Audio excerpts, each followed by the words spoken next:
What is the subject this morning? Who is responsible for our sufferings? Do you think that you really suffer? How do you suffer? Physically or mentally? Actually, physical body cannot experience any kind of suffering. Yes, pain is experienced by the mind. If there is no mind, no feeling. So body is just like a piece of wood. Mind experience pain and pleasure, both. But the body is the channel.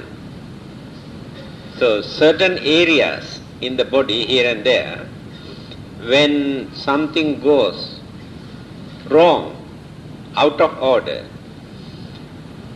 then the mind gets the message. Who experiences the pain? The mind. Body cannot experience. But we spot, this is the place. But the mind is there. Do you know where the mind is? Where is our mind?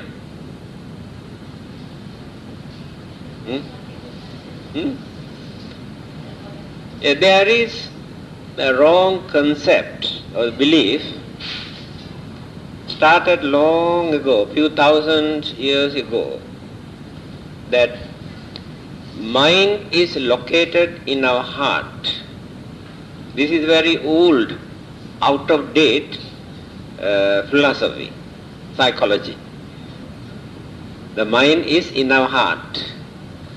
That is why we started to say kind-hearted. They think the kindness in our heart. It is wrong. Take out and see how you feel. Then you can understand. So, this belief they maintain for a few thousand years. The mind is in our heart. Later, when medical science started to develop, they thought, according to their experiment, that mind is not in our heart but in our brain. Because they can see so many things are functioning there, very active in our brain. So the mind is in the brain. So according to ancient medical theory. Later, modern psychologists and many others found out that mind is not located in any particular area in our body, neither in our heart nor in our brain, but mind is an energy, just like electricity. Electricity is not located any particular area. It is an energy, it is a current. So the mind is an energy. And this energy is functioning all over the body. This is the latest discovery. That is how the mind can experience any kind of feeling. How many kinds of feelings are there? How many things do we experience? 3, isn't it? What are those 3? Pleasant, unpleasant, neutral. 3. Actually, more neutral feeling. But neutral feeling we don't take seriously. Just ignore. We take only pleasant and unpleasant. When there is no pleasant feeling, then neutral feeling is there. When there is no unpleasant feeling, a neutral feeling is there. Then, this feeling we experience in 3 ways. Now, what is the Buddha's advice about this heart, where it is? There is a saying the Buddha saying in Dhammapada. You have read that book, isn't it? Not yet. Where the heart is, the mind is, in Dhammapada you can find. The saying is like this.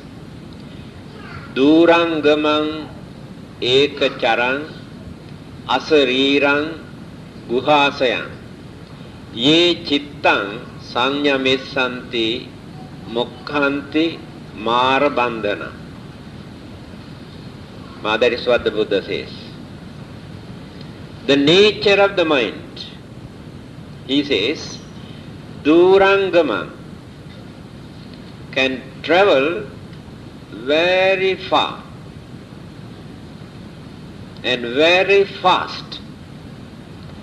There is no any other kind of energy in this universe which can run so fast than the mind. Even the lightning is not very fast. Mind can run few thousands times higher than the lightning. This is the nature of mental energy. So, durangamang ekacharang. Ekacharang, live alone. No companion for our mind. Heart got companion, isn't it? Sweetheart, bitter heart, companion. But mind has no companion. That means, now this is a very interesting thing. Two persons in this world cannot agree each other. Never. You cannot find two human beings in this world who can agree equally. Always there are differences. Husband and wife, parents and children, who are so close to each other. Even then, how many differences are there? Now, this is the nature of the mind. I have my own mind, my own way of thinking, my own character. But your way of thinking, your character is entirely different. Although we work together. So, our conflict, clashes, misunderstanding, enmity, all these problems take place because of this. One cannot agree with the other. So what we have to do, we have to train our mind to cooperate. Otherwise we cannot make one mind. Both cannot bring into the same line. We must know how to cooperate with the other person, although there are differences. It is like this. Assume husband is very hot-tempered. That is his character. One word is enough to make him angry and flare up his anger. He shout and jump and make havoc there. That is his character. If wife tries to change his mind, she experienced it is impossible. She cannot change husband's way of mind, character. So what she has to do, by knowing that my husband is like this, if I want to live with him, if I want to regard him as my husband, so my duty is to associate with him by knowing he is a hot-tempered man. That means not to aggravate him, not to irritate him, not to provoke him. Then she can handle him. Again, wife is a very jealous type of lady. I do not know, some people say ladies are jealous. I don't know how far it is true. People say, don't blame me. People say.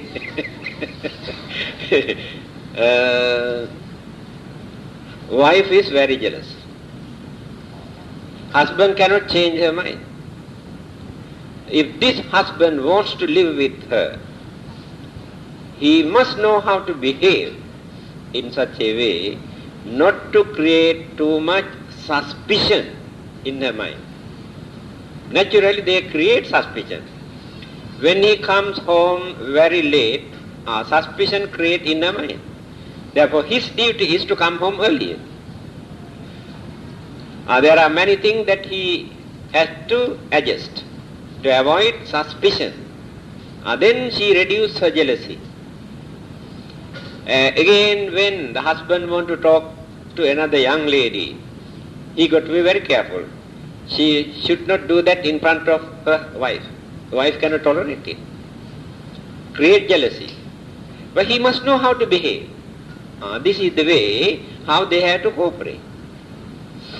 So there are no two persons, ekatta kaya nanatta sanya.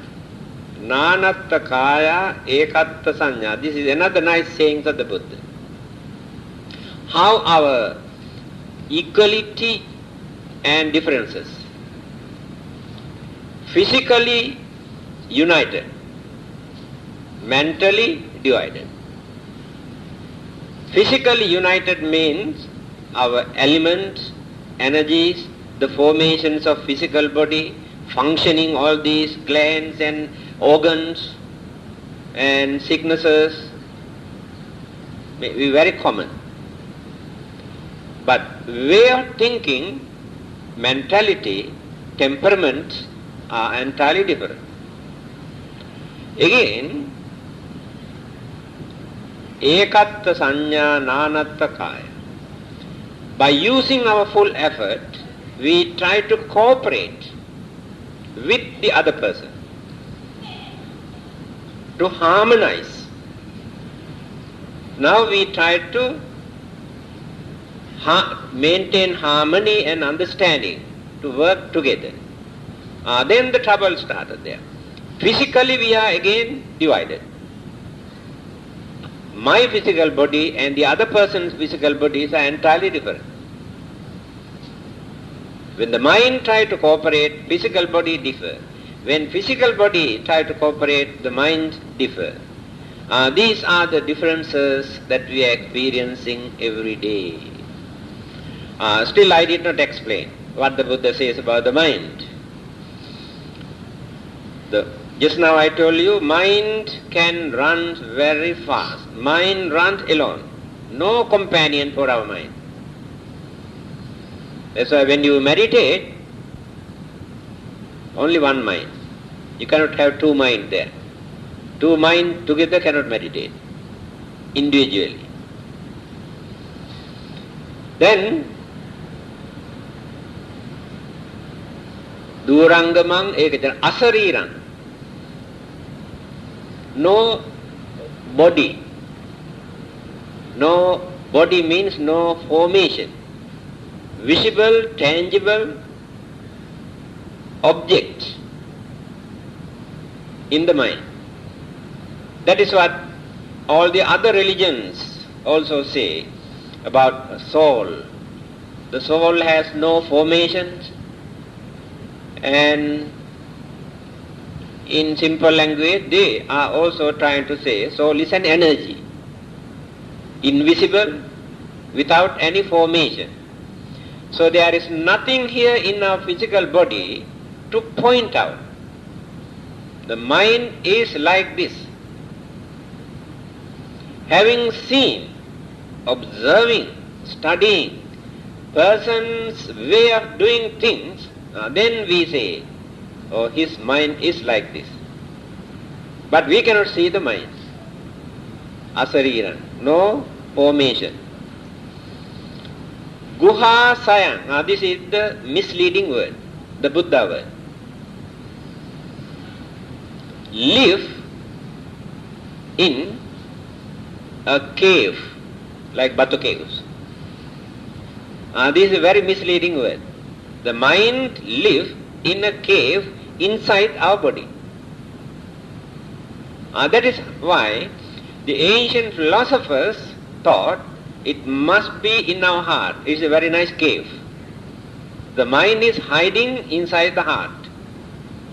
Then the scientists and doctors, medical science, say mind is hiding in the brain.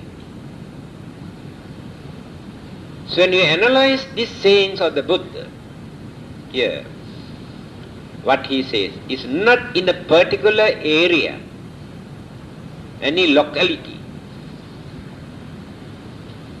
but mix up with the blood. Mind is functioning with our blood. Blood runs through the tube, blood vessels. This is the cave. This mental energy also runs as an energy with the blood. This is the way how we can merge, cooperate with the modern scientific discoveries. Then let us come back to suffering. Who experience suffering? Mind. When doctors want to operate us, they give anesthetic injection. After that they can do anything, we don't feel. No feeling. Because the brain cells and so many things inside our body which contribute to experience something, pain and pleasure in our mind, is already numb and no feeling at that time for a few hours. After a few hours, again get back. So mind can experience. And those who said mind is in our heart is wrong. Heart transplantation, operation. So when my heart is weak, they remove my heart and take another person's heart and transplant here. If the mind is in the heart, I get another person's mind after this operation. It clearly shows that ancient belief is wrong. Then the question is, who is responsible? Why do we want to suffer? It is not that we want to suffer. Why do we suffer? Last Sunday also I mentioned the others say that we are suffering here in this world. At the beginning we have committed sins, and that is called original sin. Because of this original sin, we have to suffer from sicknesses, old age, death, and so many problems. Therefore, we must be baptized according to their religion. After that, the God can take away the sins. Then only we can go to heaven. Another interpretation. Sufferings, sicknesses, problems also created by the God. For us to experience pain. Purposely He has created. To test whether we can tolerate or not. So your duty is to tolerate your suffering, thinking that God is testing. You are in the God's test tube. He is doing some experiment. Whether you are entitled, suitable to go to heaven. If you create further problems and troubles, commit more violence because of your suffering, then you have no chance to go to heaven. So your duty is to say like this, what to do.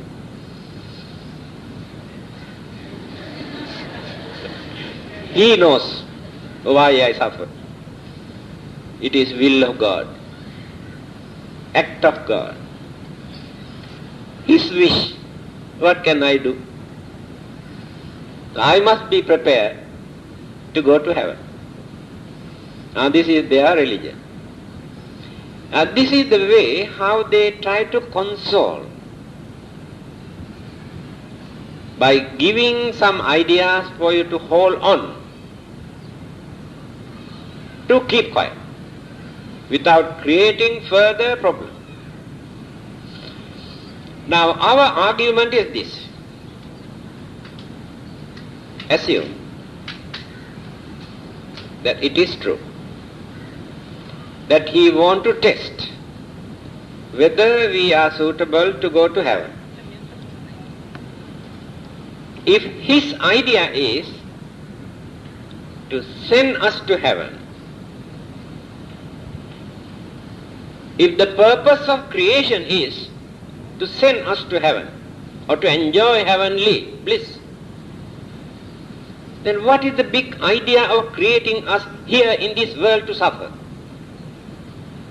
And what is the difficulty that he has to come across of creating us at once in heaven? Why can't he create us in heaven at once without allowing us to suffer like this? Why? Where is the answer? Why is it necessary for him to test? For what purpose? If he wants to test me, he is not sure. He is the creator.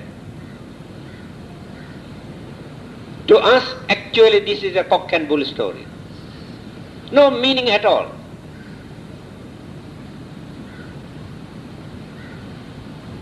And then what is the Buddhist point of view?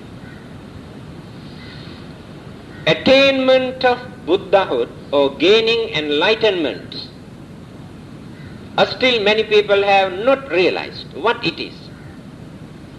Although we worship and do some offerings, still we have not realized what is this enlightenment.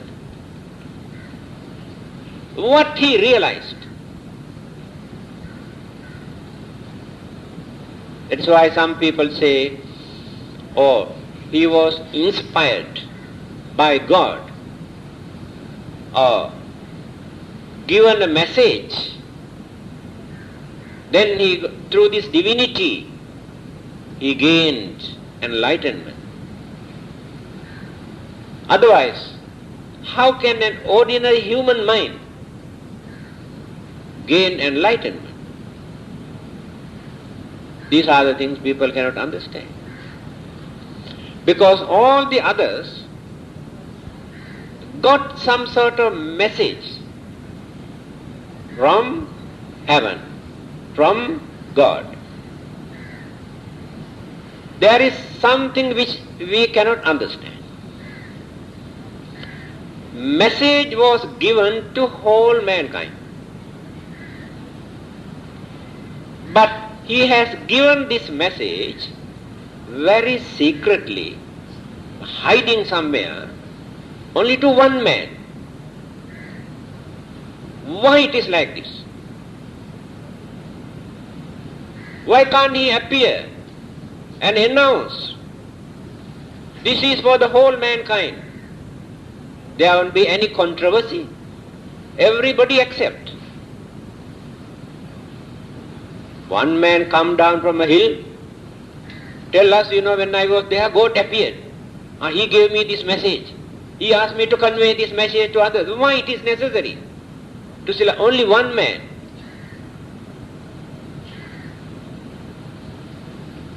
That we cannot understand. Some sort of secret. So this is not a secret message. This message is for the whole mankind, for all of us to uphold, to practice. What is the difficulty for him to appear and announce? Everybody accept. He cannot do that. That is why we cannot accept this. We never accept this. Then the Buddha, when you study the background, the effort, the knowledge, sacrifices, development that he has done, life after life, such a long period, went on developing, cultivating, realizing, then eradicating, reducing all the weaknesses and immoral and bad habits, weaknesses. So step by step, he went on developing until he reached the final goal. There is no divine message behind. His own effort. And you also can gain the same thing if you work for that. Then he studied all the existing religions, philosophy, psychology, science and everything at that time in India. As a young prince, while enjoying his worldly life, all the while he was contemplating very deeply, not like us. While enjoying, he was contemplating, thinking, analyzing, why it is like this, why it is like this. This is called realization. I think you can remember a minor incident which has become the turning point for him to determine to renounce worldly life. Very minor incident. But he took it very seriously. What is that?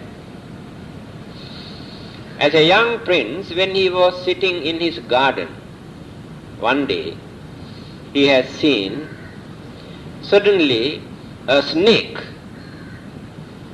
appear and caught a frog or lizard. He was watching. Then this frog or lizard was struggling, fighting to escape. And the snake is using full force to swallow.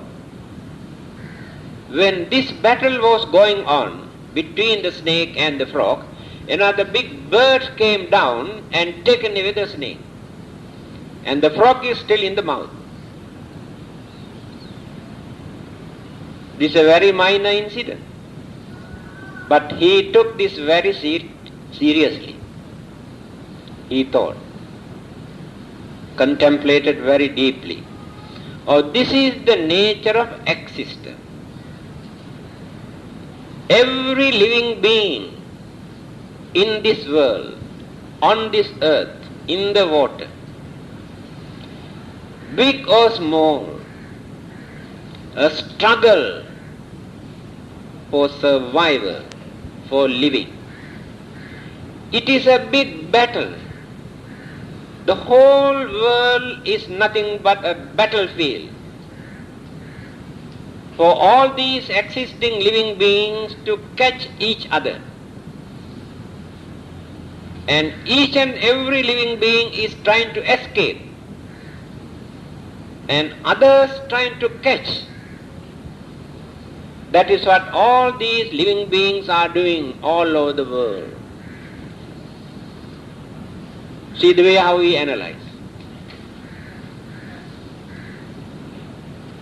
Big one try to catch the other one, and that one try to catch another one, that one try to catch another one, and goes. This battle goes up to the end of the tiniest creature. One swallows the other. This is the nature. But can we say this nature is justifiable, peaceful, acceptable, meaningful, just because it is the nature? The nature is not in our favor. Remember this. People always say, oh, it is the nature, it is natural. Nature is not in our favor. Although they are natural occurrences. So this battle is natural. But we try to escape. How long can we escape? And then he thought, there is no meaning at all. Fighting, struggling for our survival. In this existence there is no meaning. The more we live, the more we had to grumble, accuse, criticize, condemn, blame and curse and suffer. Every day, every hour, every minute, we are complaining. We talk only about our problems. From our birth up to the last breath, if we can analyze what sort of problems and troubles and sufferings and difficulties, unhappiness that we had to experience through our life,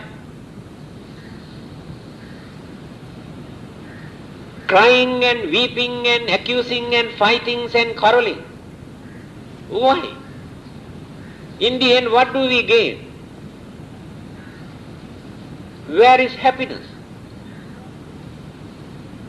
What is the meaning of this existence?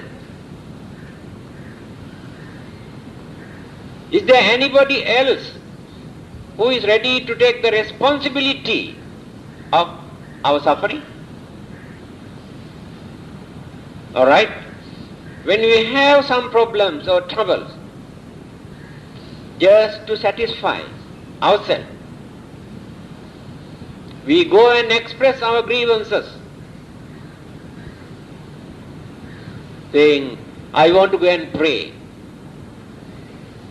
Pray means I want to go and report to God who created us. Why you created us like this? To suffer. In Ethiopia, how many millions of human beings have been dying and dying without food? Who created them? One who created them is hiding. Is it not his duty to provide food for them? Who created them? If he can't afford to feed them, why did he want to create such an unfortunate human being to suffer?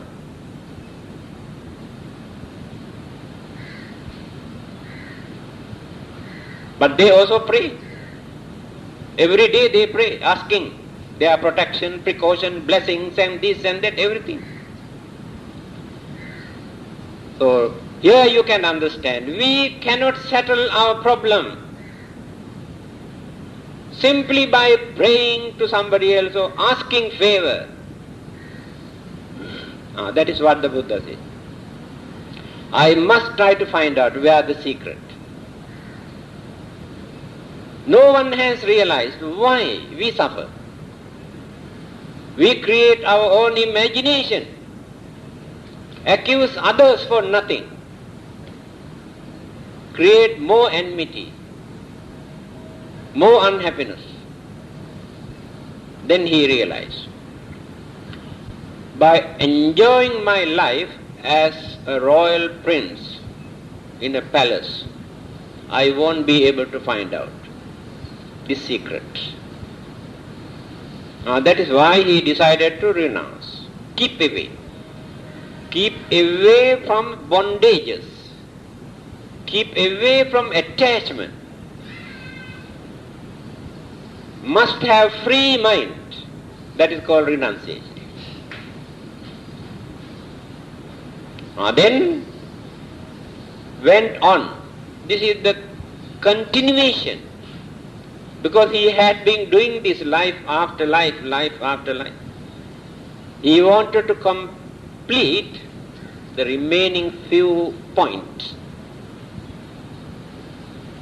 He worked for 6 years. He got it. That is called enlightenment. Buddhahood. Supreme enlightenment. Samma Sambuddha. Not ordinary Buddha. It's called Samma Sambuddha. Supreme enlightened Buddha. And what did he realize? When you compare all these existing religions, Hinduism, Jainism, Buddhism, Christianity, Islam and so many other isms, there are a lot of similarities In fact, there are more similarities. That is why many people say all these religions are the same. But we use the names of different gods. We practice different methods according to our traditions and culture. But religions are the same. We cannot agree fully, although there are a lot of similarities. Morals and ethics in every religion we can see the same. Every religion tells us not to kill, not to steal, not to do this, not to do this. It's okay. Every religion says not to do bad thing. Good. Every religion says do good thing. Support your father and mother and wife and children and do your duty. Yes. Every religion tells us maintain some sort of discipline, behave as cultured people. Good. These are the similarities. Then, when we come to this particular point, why we suffer, why we cannot satisfy with our life, although we have more than enough things, we differ. We give different interpretation, explanation. Then many of those existing religions say the Creator, the God who created us is responsible for everything. We are more or less puppets. We had to dance according to his tune. You cannot dance according to your own tune. That is what they say. Your duty is to obey, pray and believe your Creator. He will settle your problem. But not while you are living. After your death. All their promises, remember, all their promises are after your death, not while you are living here. Because they know very well you never, after your death, you never come back and complain. You miss that. Because you cannot find out who promised to send you to heaven at that time. They are very clever. All their promises after your death. Don't worry, after your death, you will be in heaven. Nobody knows what will happen to you.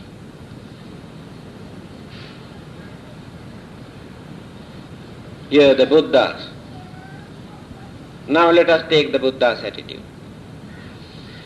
A man who wanted to enjoy heavenly bliss, very rich man, one day came and told him, I have no time to meditate and observe 8 precepts and this and that. I like to enjoy my worldly life.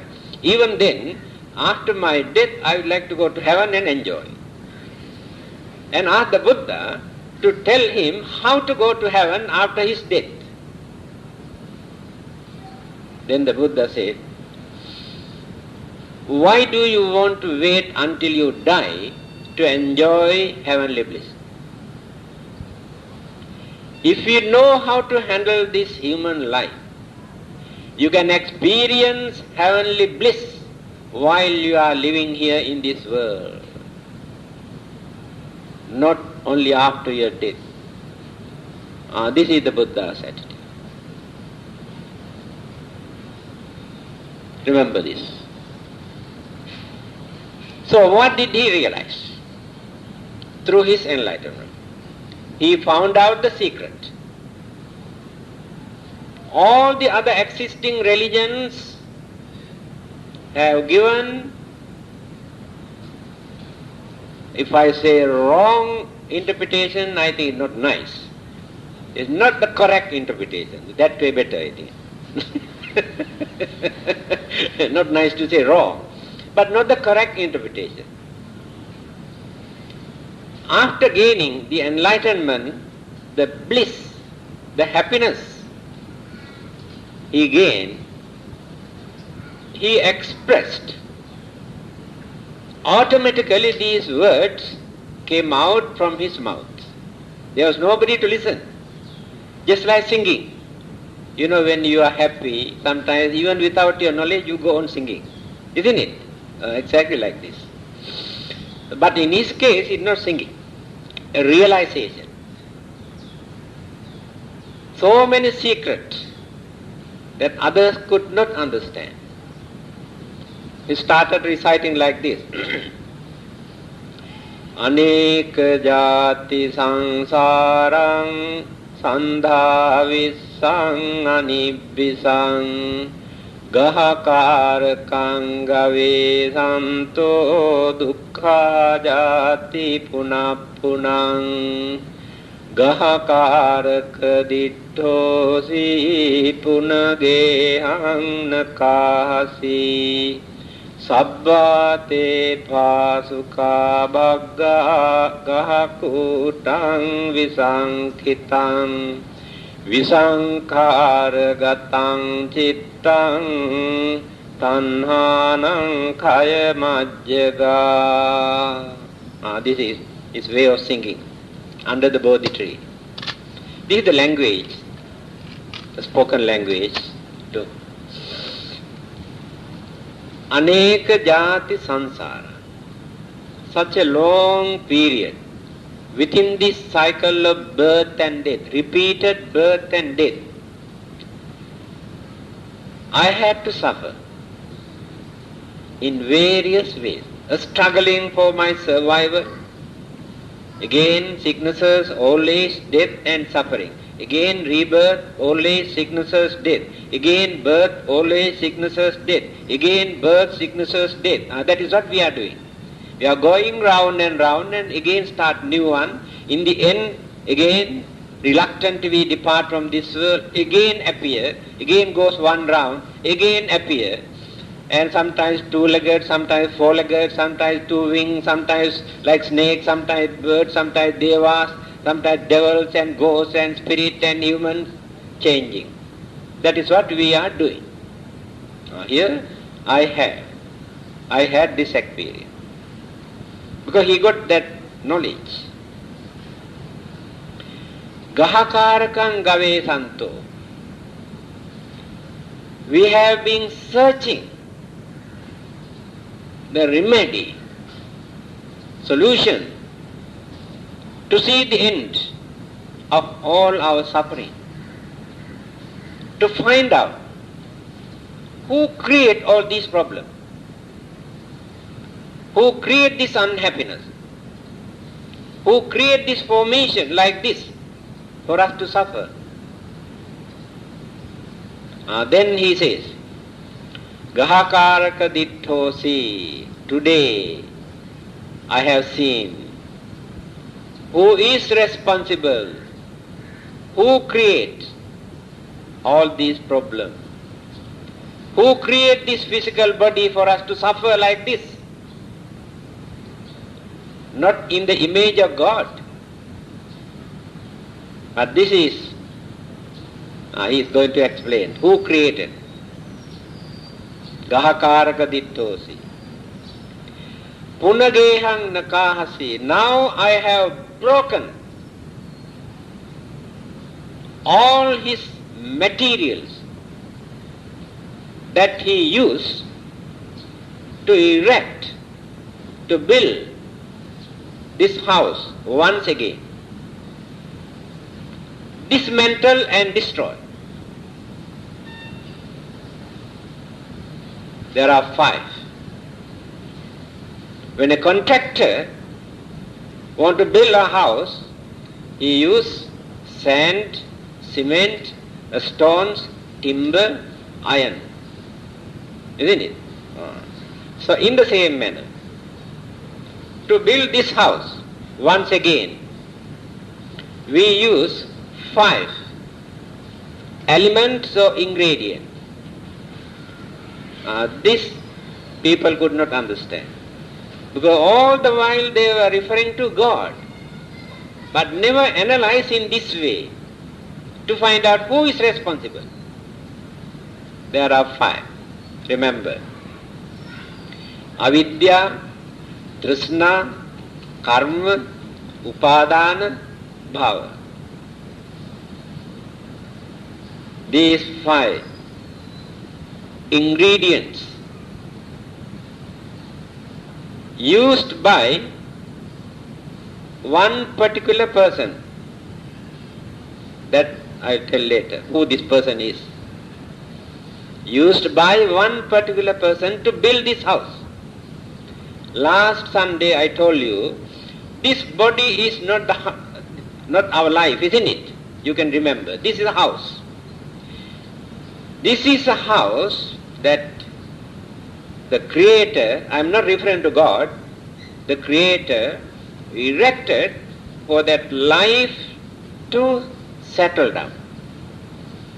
So life is here inside. So we are going on building again and again and again new houses for our life.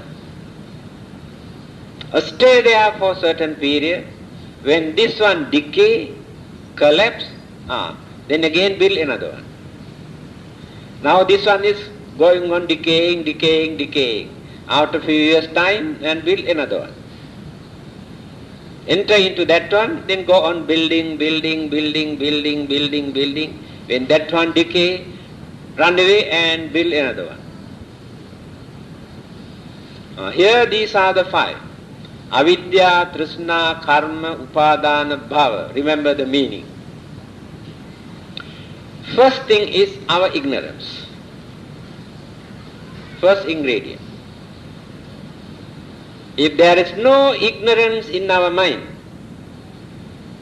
we never maintain wrong belief, wrong ideas, wrong words, wrong action. Because of our ignorance, we commit. When you commit more and more wrong ideas, thoughts, words and action, then we accumulate so many ingredients there. We are accumulating these to build another house. Then Trishna, our craving. 3 kinds of craving. You have 3 kinds of craving. Kama tanha, bhava tanha, vibhava tanha. Tanha, craving. We crave to enjoy our senses. Another big battle even among animals because of this pleasure. To enjoy our life, we fight, we quarrel, we commit lot of bad things, immoral, wicked, cruel things to enjoy. Craving. One kind of craving. Another kind of craving. For our survival, for our living, we are doing a lot of bad things.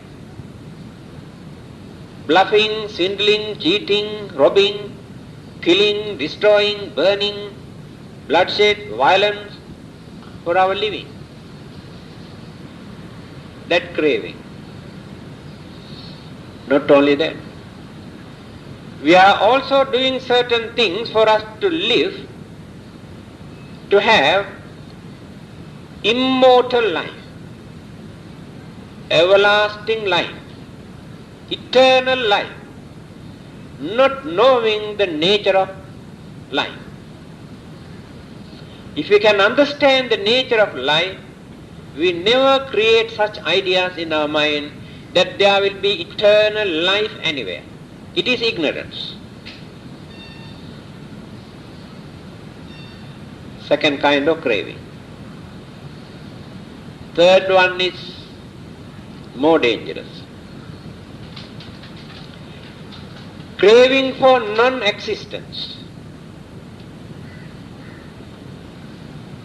We crave not to exist.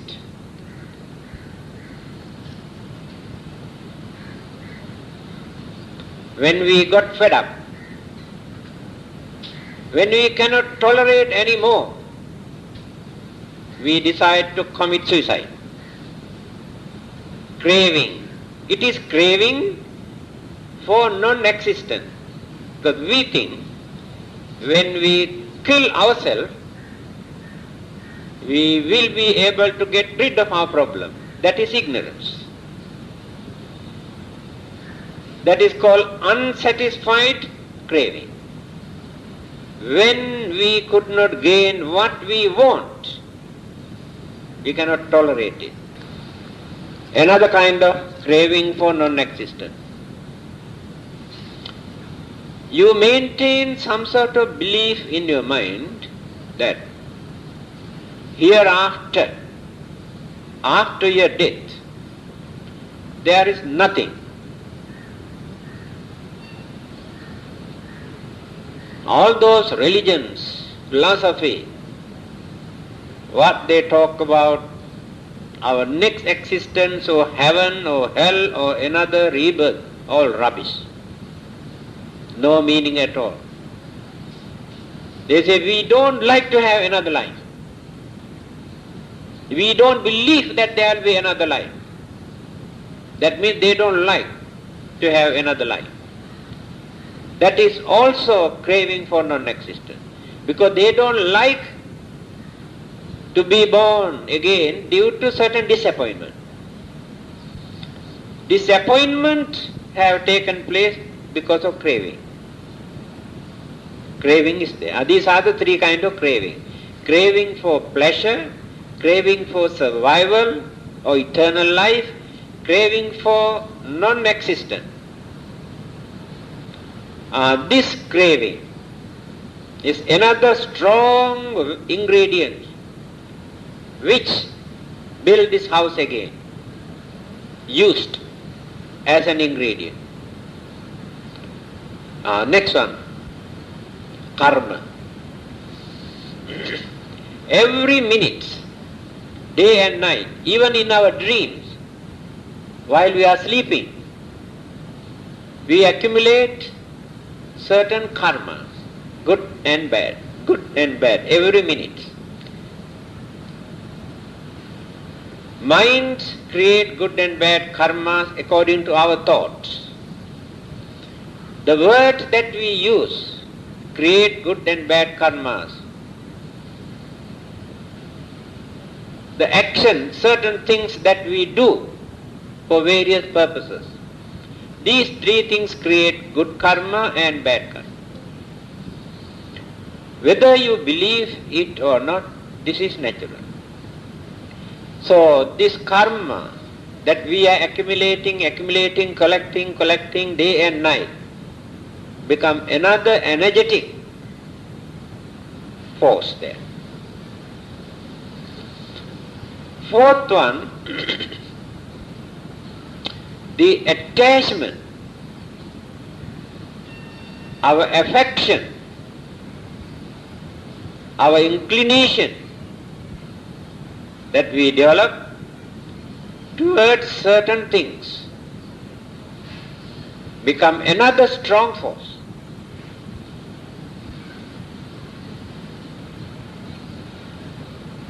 One of the ingredients. So, I don't want to say whether it is good or bad. This is the nature of attachment.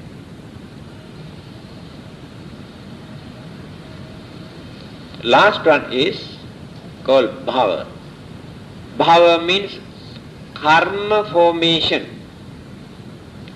Difficult to understand.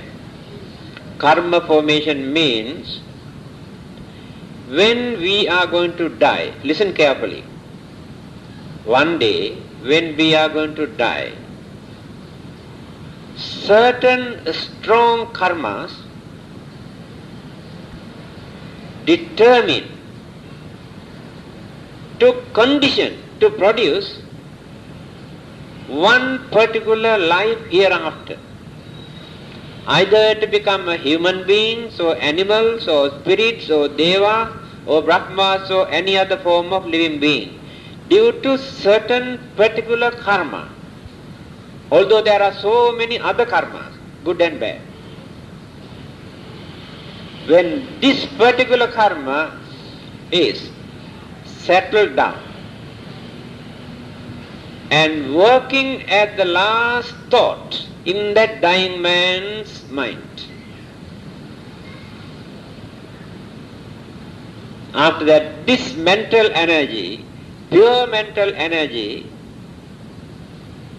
supports these 5 ingredients.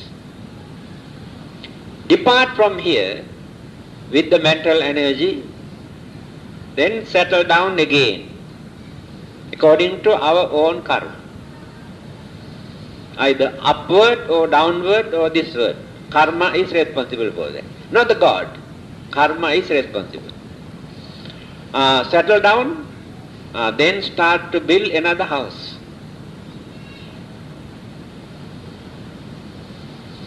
That is what the Buddha was contemplating under the Bodhi tree. He says, today I found out the Creator.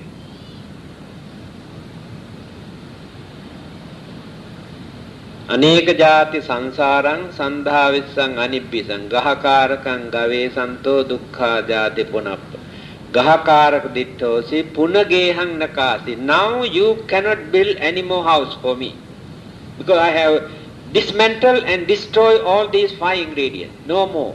These 5 ingredients are no more with him. Visankhara gatang chittan. This is a beautiful word. We can talk few hours by using this word.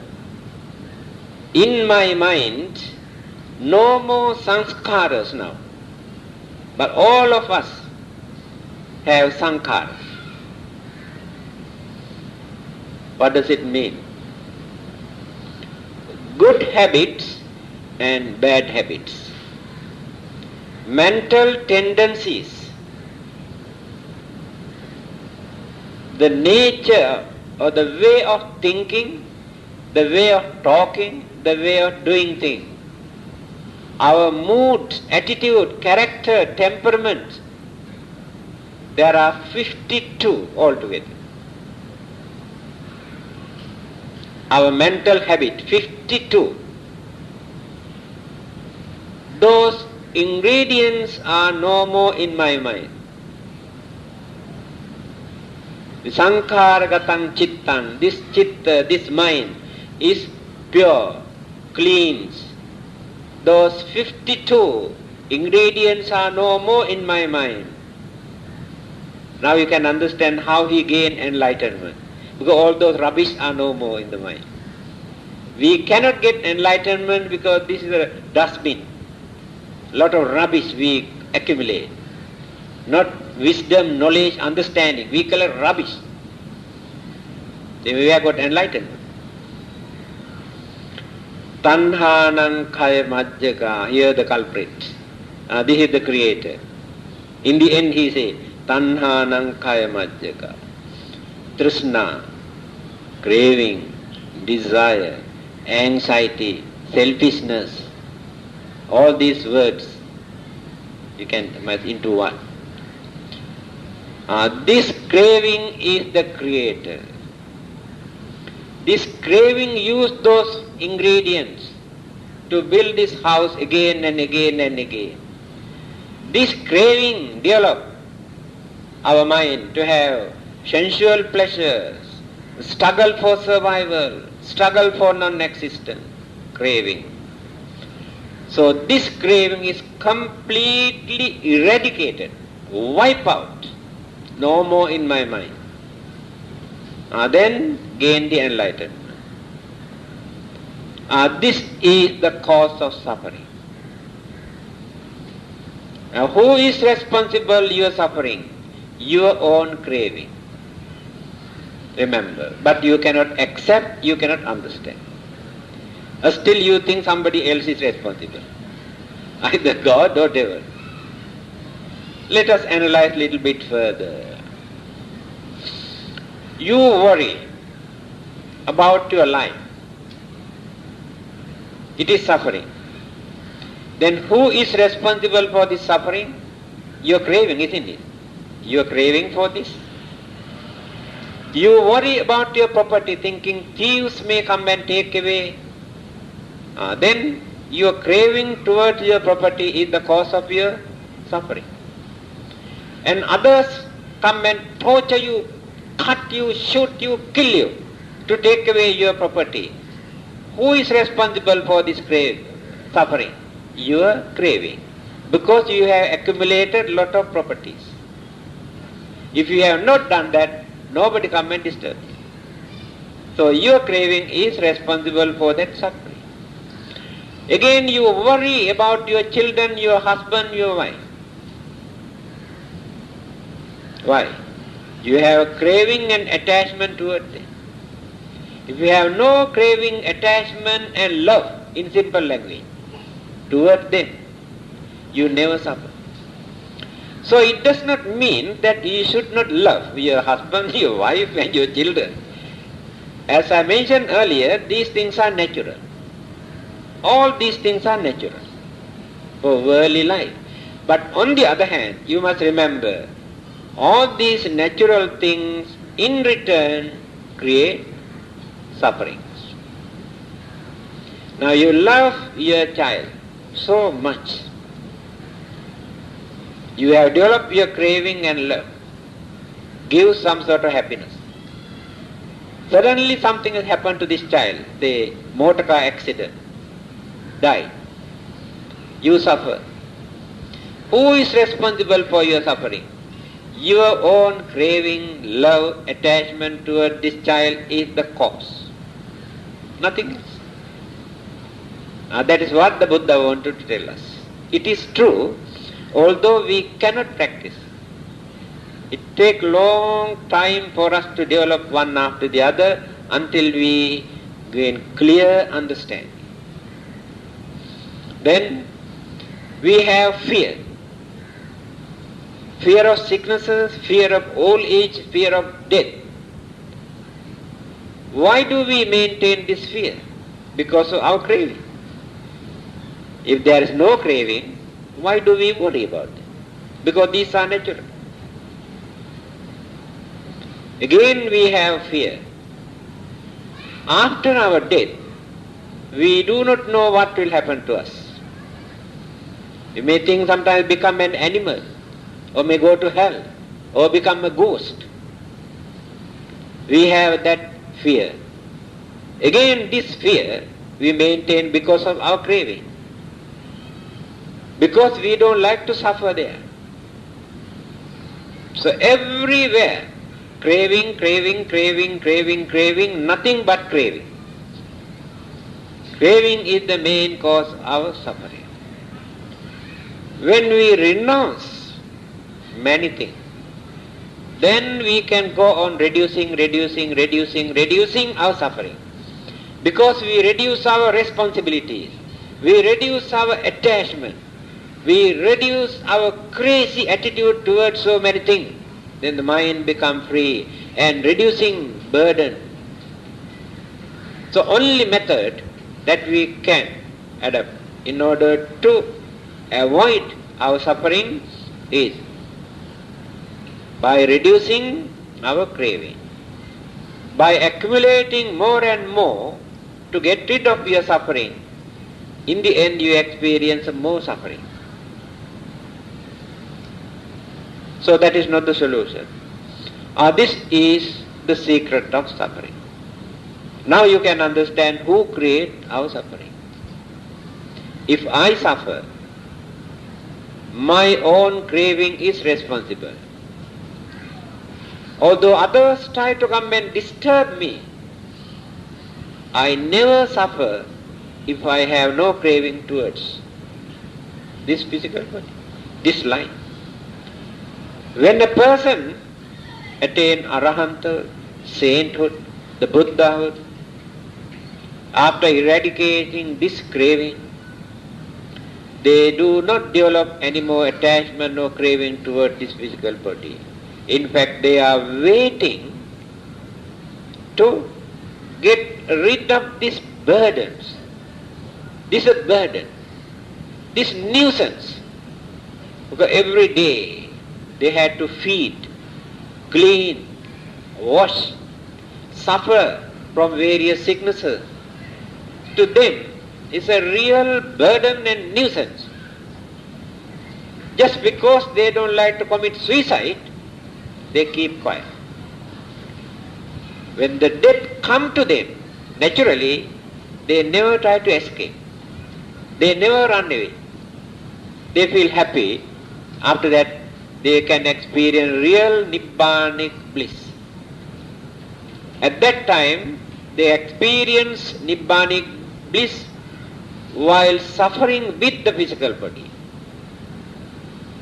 So when they are free from their physical body, they experience full bliss as nibbanic bliss. That is called